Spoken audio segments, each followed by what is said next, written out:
Pues molt bé, bona tarda a tothom. És un plaer d'estar aquí amb vosaltres.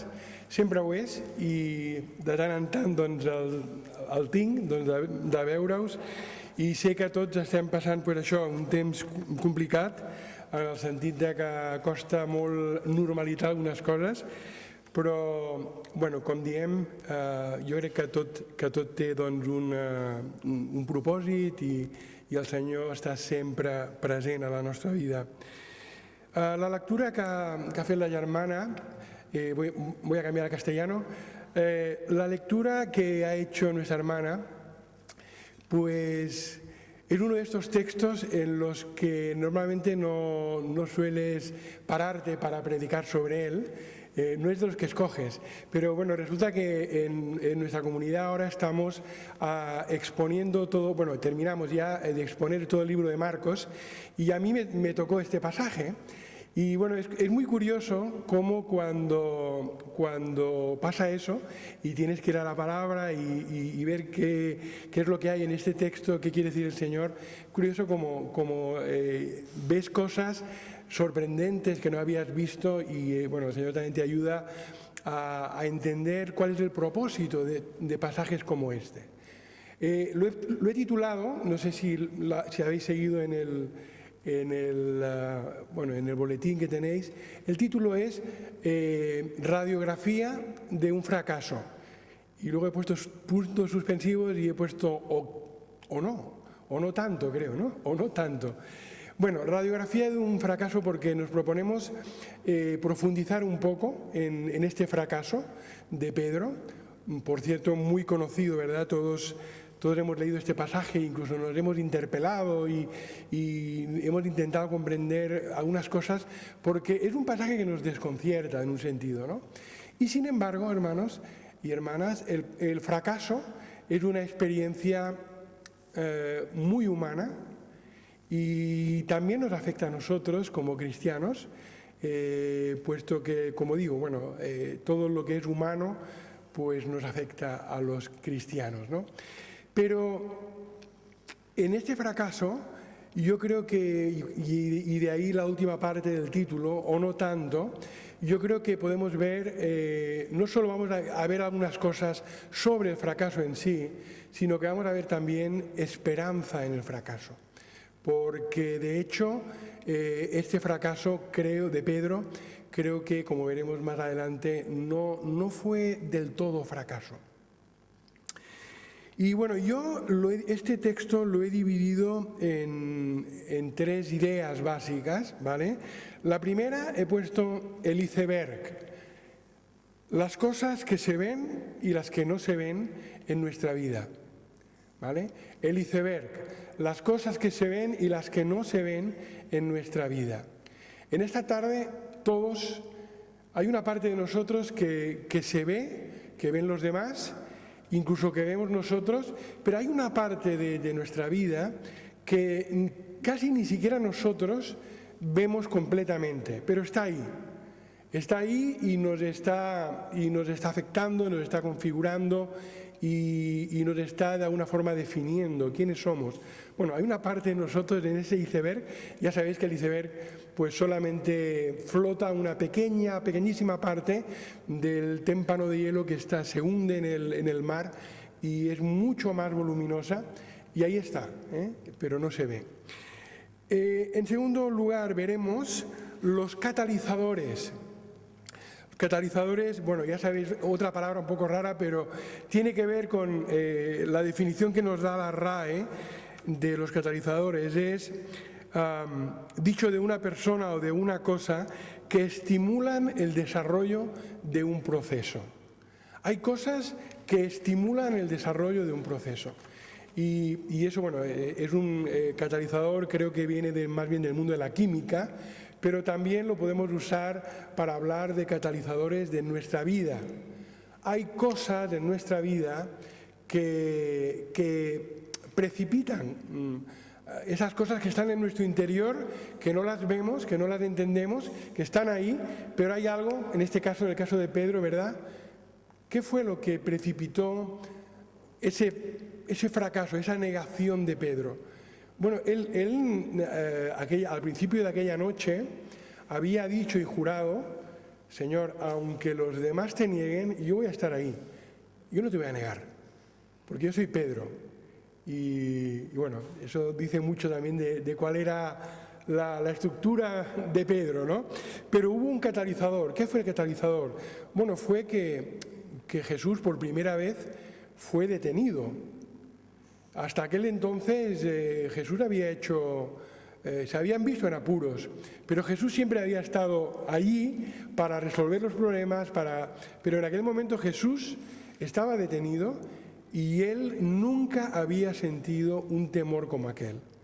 Nunca había sentido una negrura espiritual como la de aquella noche. Aquella noche fue una noche negra espiritualmente.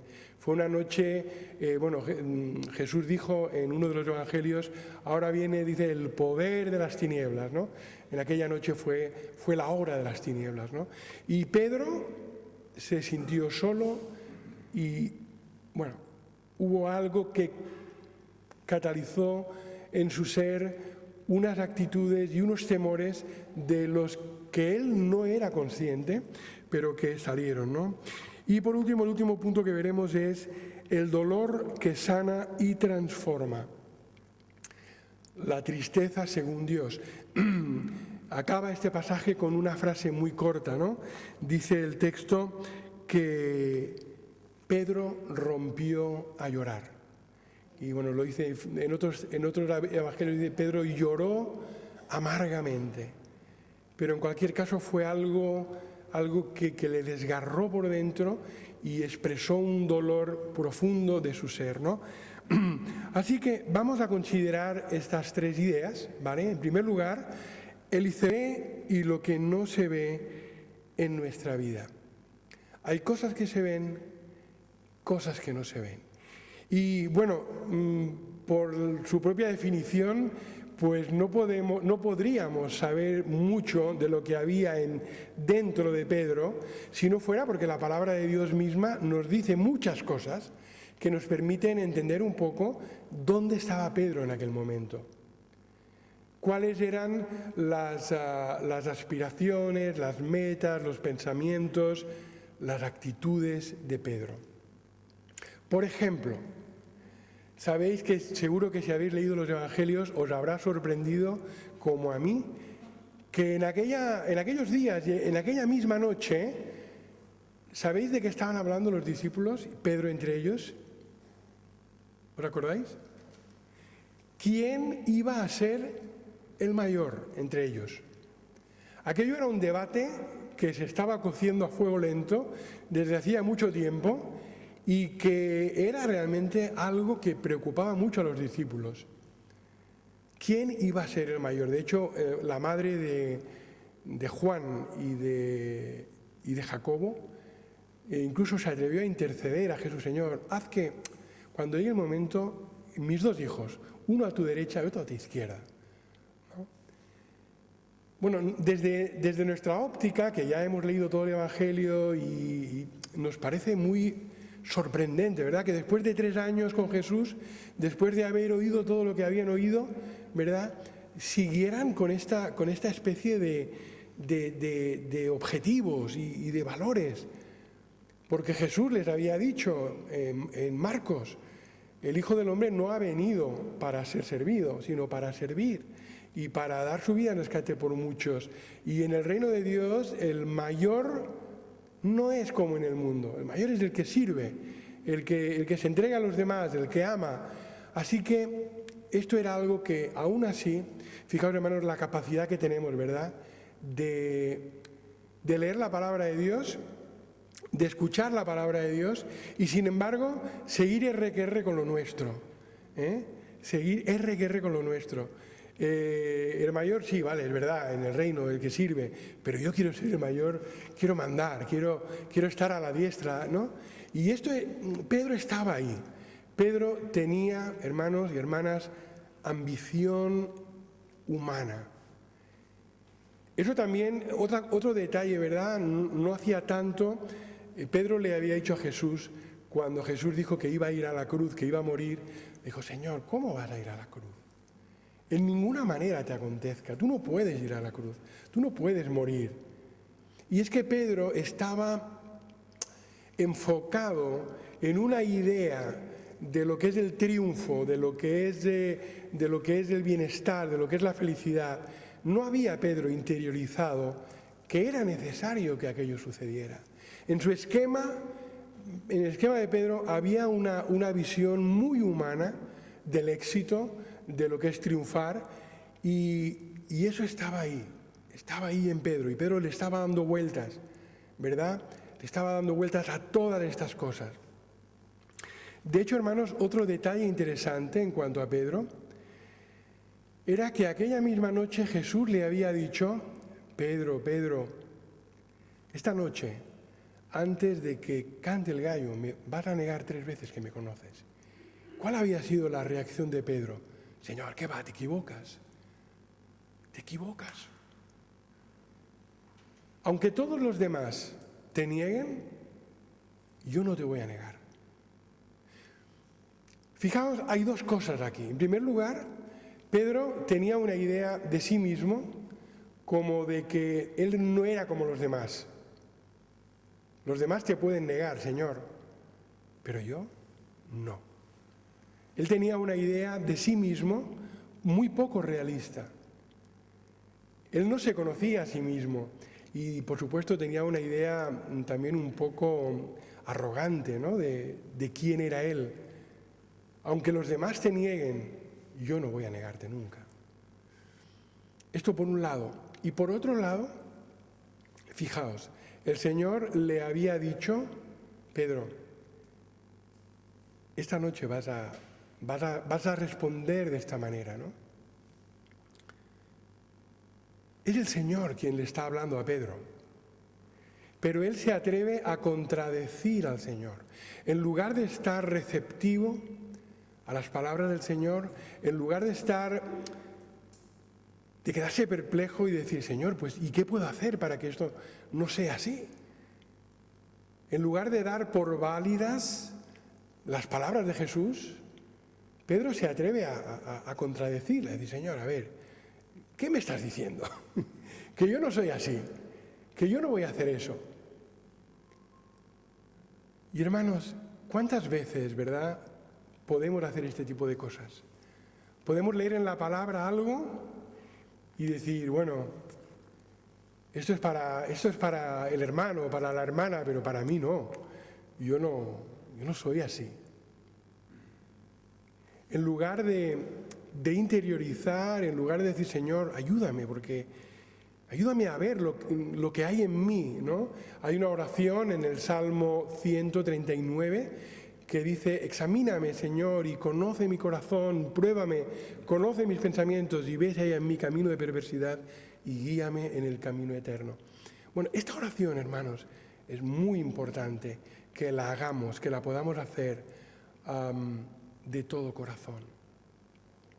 Que podamos preguntarle al Señor: Señor, hay cosas que no veo en mi vida, ese iceberg profundo de mi ser está ahí, y yo sé que hay cosas que yo no veo, que yo no entiendo, pero ayúdame, Señor, líbrame de estos errores ocultos, líbrame de estas cosas que yo no he acabado de creer y de interiorizar, o incluso de querer cambiar en mi interior, ¿no?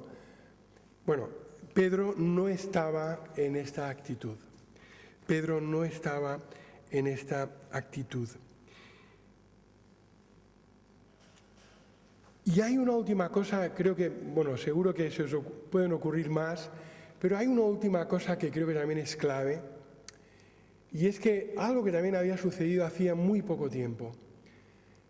Jesús se había retirado a orar, había tomado a Pedro, a Juan, a Jacobo, les había llevado con ellos, les había pedido: por favor, venid conmigo y orad conmigo un rato. Se lo había pedido 3 veces. Y las 3 veces Pedro, los demás también, pero Pedro estaba durmiendo. Jesús les hace un reproche: ¿no habéis podido velar conmigo 1 hora? Así que Pedro no estaba receptivo a las palabras de Jesús. No lo había estado cuando Jesús le había dicho que iba a morir, cuando Jesús le había dicho que el mayor no iba de esto en su reino. No lo había estado cuando Jesús le había pedido, por favor, que orara con él. No le había acompañado en la oración. Y esto estaba todo dentro, en su interior. Pensamos que no pasa nada. ¿Sabéis, hermanos? Tenemos la idea, no sé si os ha pasado, tenemos la idea de que lo que está dentro y nadie ve no cuenta. Pero sí cuenta, hermanos. Sí cuenta, sí nos configura, sí está obrando en nosotros un carácter, una forma de proceder, unos hábitos, unas actitudes. Y llega el momento en que esto que está ahí en el iceberg, llega el momento en que esto sale. Y lamentablemente sale de la peor manera, en el peor momento, quizá cuando es menos apropiado, ¿no? Pero hermanos, eso es algo que tenemos que interiorizar en nuestro ser. ¿Os acordáis cuando Samuel, en el Antiguo Testamento, cuando Samuel tenía que ungir a David, y bueno, Samuel va a casa del padre de David, y David tenía muchos hermanos? Ya, no sé si conocéis la historia, ¿os suena más o menos? Bueno, David tenía muchos hermanos, él era el pequeño, y cuando Samuel va a ungir al rey, Dios le había dicho, mira, vete a casa de Isaí, ahí te voy a mostrar cuál va a ser el rey. Y bueno, van pasando los hermanos y en su interior Samuel dice, este será el rey, porque es alto, fuerte, apuesto. Pero no, y Dios le va diciendo, no es este, no es este. Y al final hay una frase muy profunda en que el Dios le dice a Samuel, no mires a su parecer ni a lo grande de su estatura, porque yo lo desecho, porque el Señor no mira lo que está delante de sus ojos, el Señor mira el corazón. Y David, que era el pequeño, que era el menos adecuado en aquel momento, era el que Dios había escogido, porque Dios miraba el corazón de David, ¿no? Así que, hermanos, nunca dejemos de recordar que lo que mira Dios en nuestra vida es el corazón. Es lo que sucede ahí dentro, en nuestro interior, lo que nadie ve, pero lo que realmente está configurándonos como personas. Lo que pensamos, lo que aceptamos, todas las cosas, lo que hacemos, lo que no hacemos, los hábitos que cultivar y los que no queremos cultivar, todo esto, hermanos, es algo que están ahí, como decimos, en el iceberg, en nuestra vida, ¿verdad? Y en su momento solo esperan el catalizador, segundo punto. Estas cosas que están ahí en nuestro interior y que están configurándonos y que están mostrándonos, que están de alguna forma configurando nuestro carácter, solo esperan a que aparezca el catalizador correcto. Lo que podemos decir a veces, poco metafórica y divertidamente, la tormenta perfecta en nuestra vida para que eso salga en nuestro interior. Fijaos, por ejemplo, vamos a hablar ya de la segunda idea, de lo que es el catalizador. Fijaos lo que dice el libro de Deuteronomio, capítulo 8 y versículo 2. Me gustaría que alguno de vosotros que lo tenga a mano, que lo haya encontrado en la Biblia, que lo pueda leer en voz alta para todos.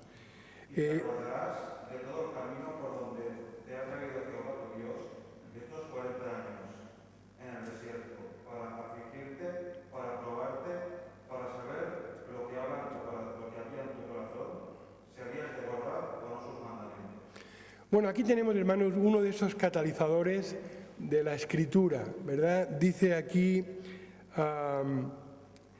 que Moisés no está hablándole al pueblo, dice, te acordarás de todo el camino por donde te ha traído Yahvé estos 40 años en el desierto para humillarte y probarte, para saber lo que había en tu corazón.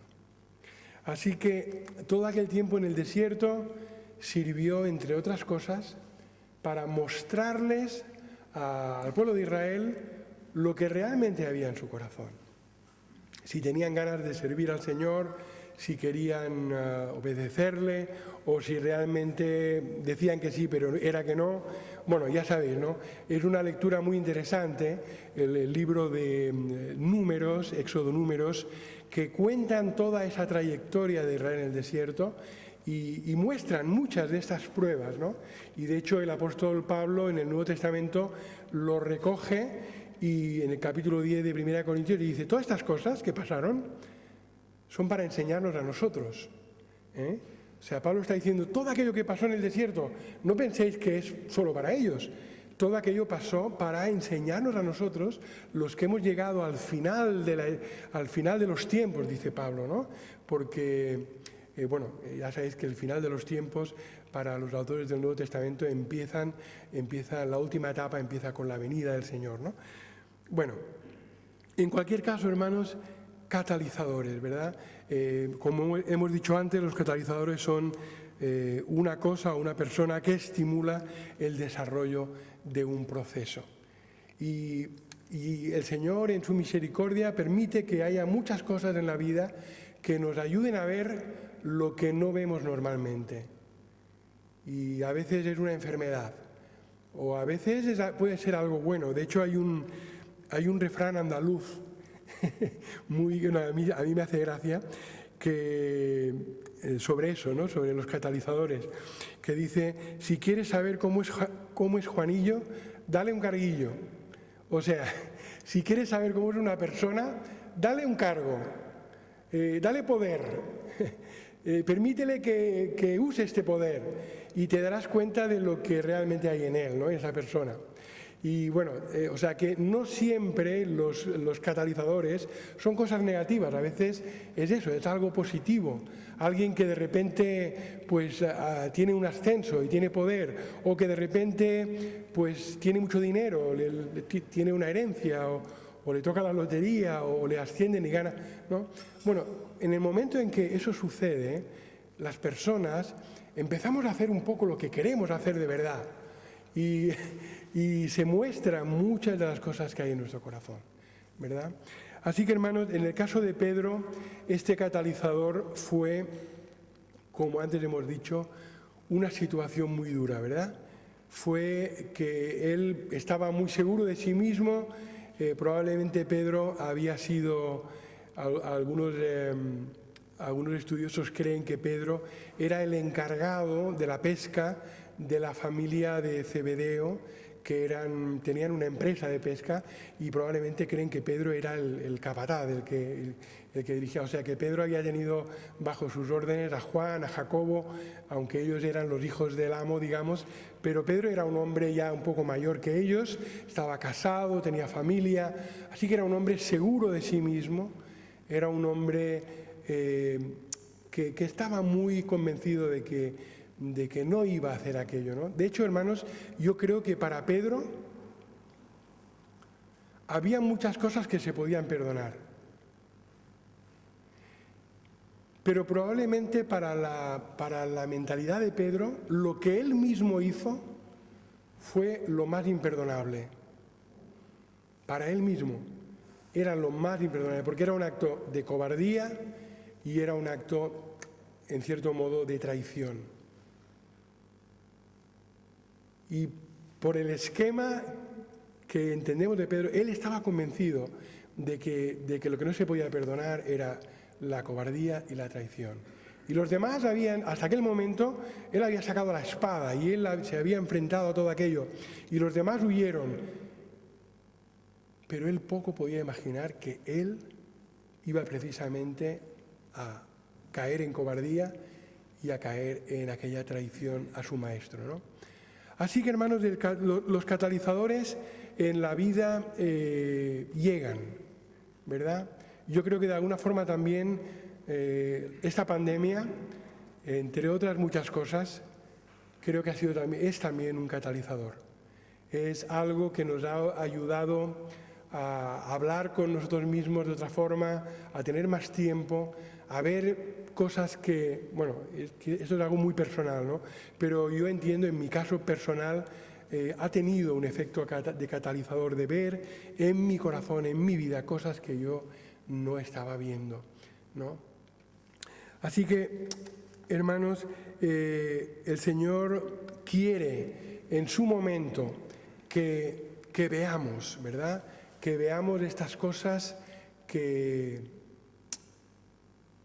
están en nosotros, ¿no? Decíamos antes que Pedro no oró. ¿Y qué sucede cuando alguien no ora? ¿Qué nos dice de una persona el hecho de que no vea la necesidad de buscar a Dios y de orar? Bueno, yo creo que, entre otras cosas, nos dice que esa persona cree que realmente no necesita a Dios en una forma inmediata o real, ¿no? Cuando realmente nos damos cuenta de que necesitamos a Dios, de que le necesitamos para cambiar nuestro corazón, porque ¿qué sucede cuando miramos dentro? Bueno, miramos dentro y vemos pensamientos que no tocan, vemos actitudes que no tocan, vemos, siguiendo lo que antes comentábamos, ¿no? Pues en el caso de los apóstoles y de Pedro y de lo que Jesús les enseñaba, y ellos veían, oye, pues tú dices que no, que el que es mayor es el que sirve, pero yo todavía quiero que me sirvan a mí, ¿no? Bueno, pues cuando vemos estas cosas, hermanos, en nosotros, si de verdad queremos cambiar, tenemos que llevarlo al Señor en oración. Es el momento para decir, Señor, hay cosas en mi interior que no me gustan nada. No quedarnos simplemente apáticos,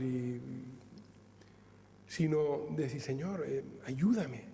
O sea, hay otros catalizadores, podríamos decir, menores en nuestra vida, ¿no? Porque yo creo que el Espíritu de Dios es el gran catalizador. Y si caminamos con Él, si vivimos con Él, Él nos va a mostrar muchas cosas. Si lo que decíamos antes, si esta oración, examíname, Señor, conoce mi corazón, pruébame y ve si hay en mi camino de perversidad. Si Pedro hubiera estado haciendo esta oración, vamos a ponerle como ejemplo, ¿no? Si Pedro hubiera estado haciendo esta oración, probablemente hubiera visto muchas de estas cosas y se hubiera alarmado. Hermanos, hay cosas en nuestro interior que tienen que alarmarnos. Tienen que alarmarnos.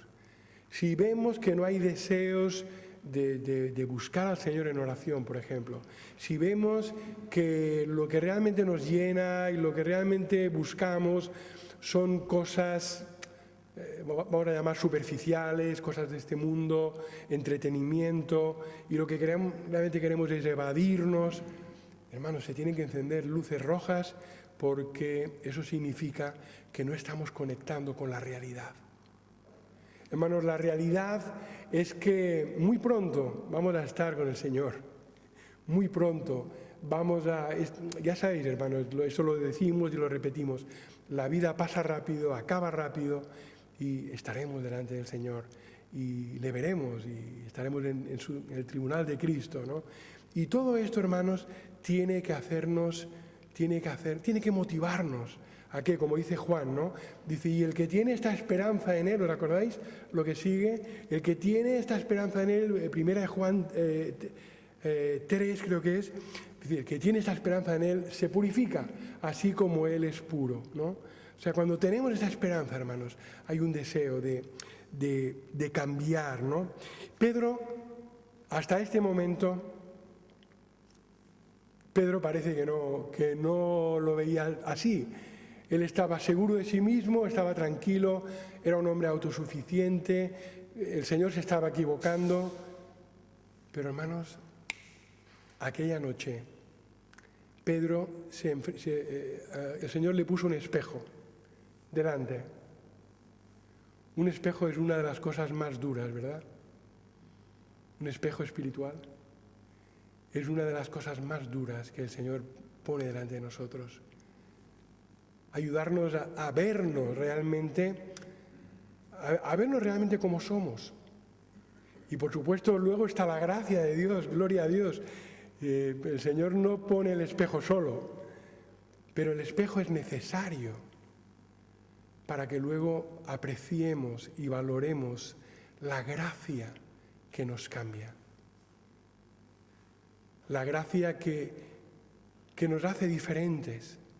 Porque, hermanos, la gracia de Dios no solo nos ha sido dada para justificarnos de nuestros pecados. Amén, gloria a Dios que se nos ha dado para justificarnos.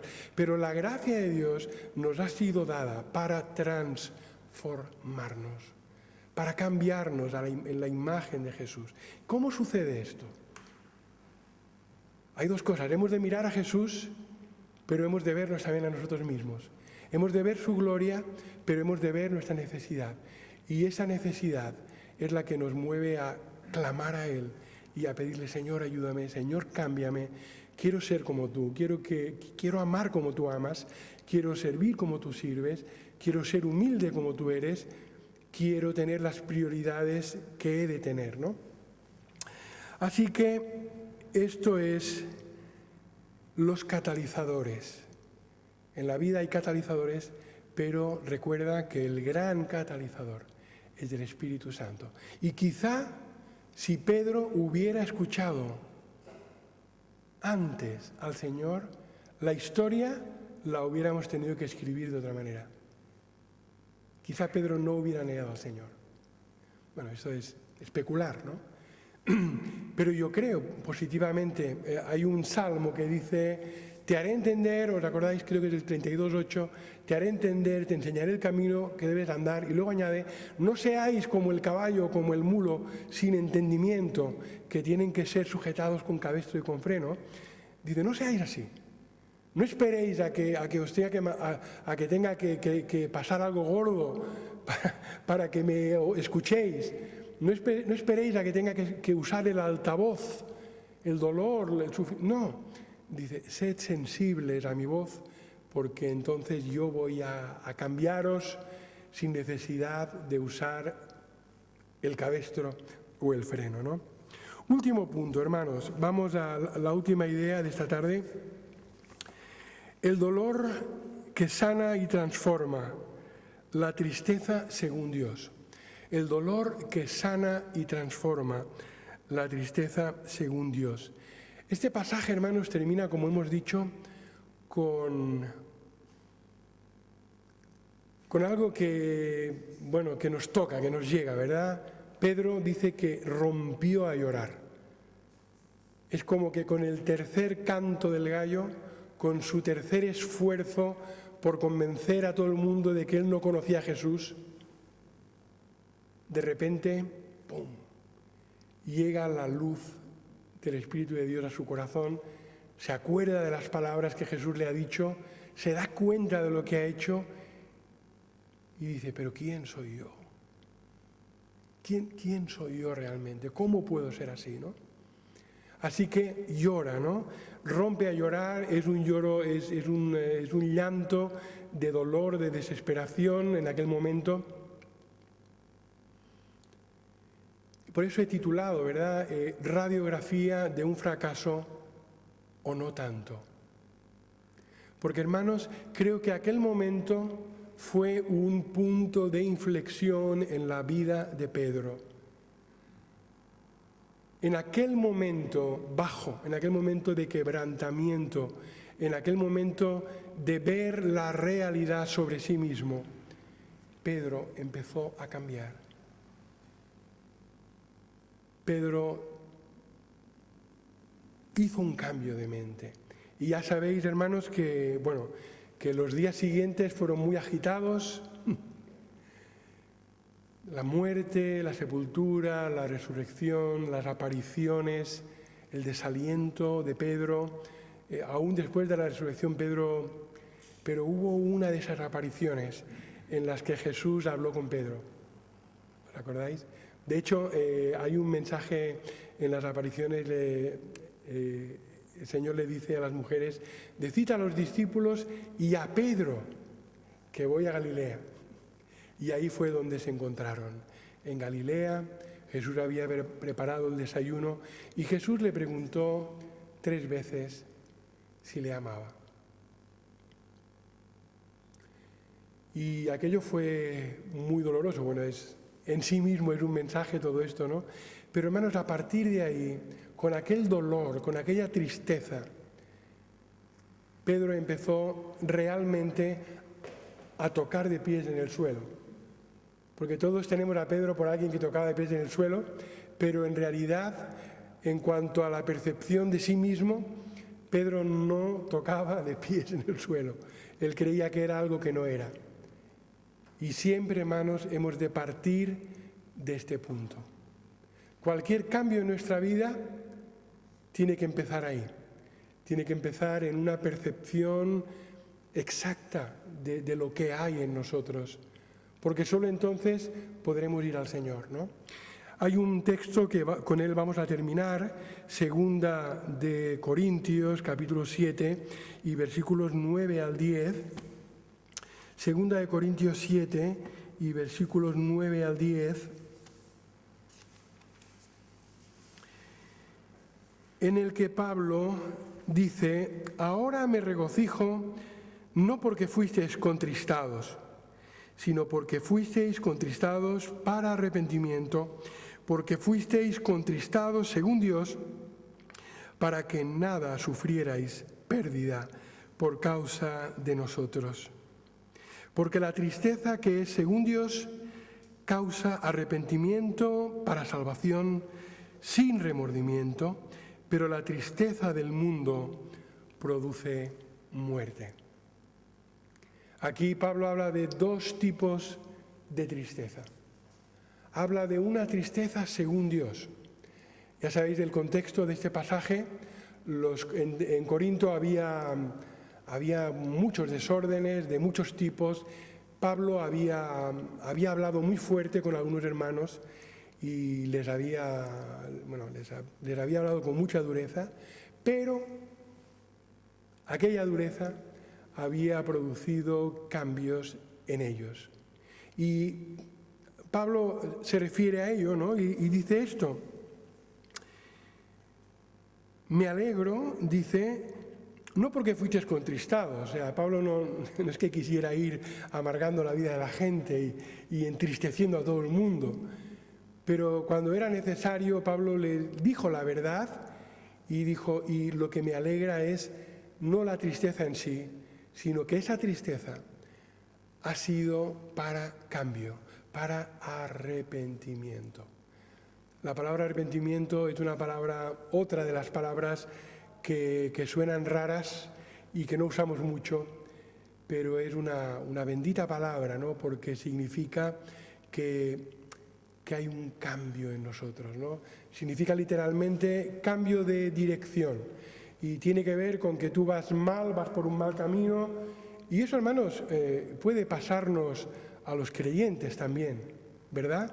No sé si estáis de acuerdo conmigo, pero creo que los creyentes también podemos equivocarnos. De hecho, aquí Pablo está hablando a creyentes y les está diciendo que se alegra por esa tristeza porque ha producido un cambio en ellos, ¿no?